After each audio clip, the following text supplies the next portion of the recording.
Kapag ang edad mo ay 50 years old pataas, i-enjoy mo na ang buhay.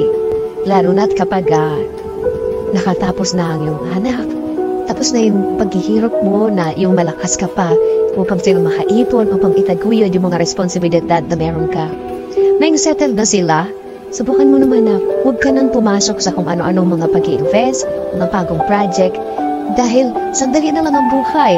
Lalo na sa Pilipinas, napaka-igsi ng buhay. Pilitin mo na yung mga natitirang mga taon ay ikaw naman ang asikasuhin mo, yung sarili mo naman. Although, kailangan nandun ka pa rin sa mga pamilya, sa mga anak mo. Kasi kaya na nila yan. Sila na mismo ang gagawa ng sarili nilang buhay.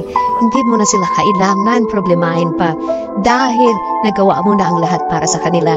Pilitin mong mag-travel, pilitin mong makakita ng mga bagong kaibigan na sisiguraduhin mo na magiging masaya ka. Mag-invest ka rin sa iyong kalusugan. At kung pwede pa, kung malimbawa single ka, kung kayang pa at gusto mo pa, mag-invest ka rin sa iyong emotion. Hindi mo alam kung hanggang kailan ang buhay natin.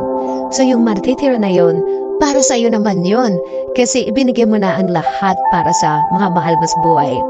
Karapatan mo rin kasing lumigaya.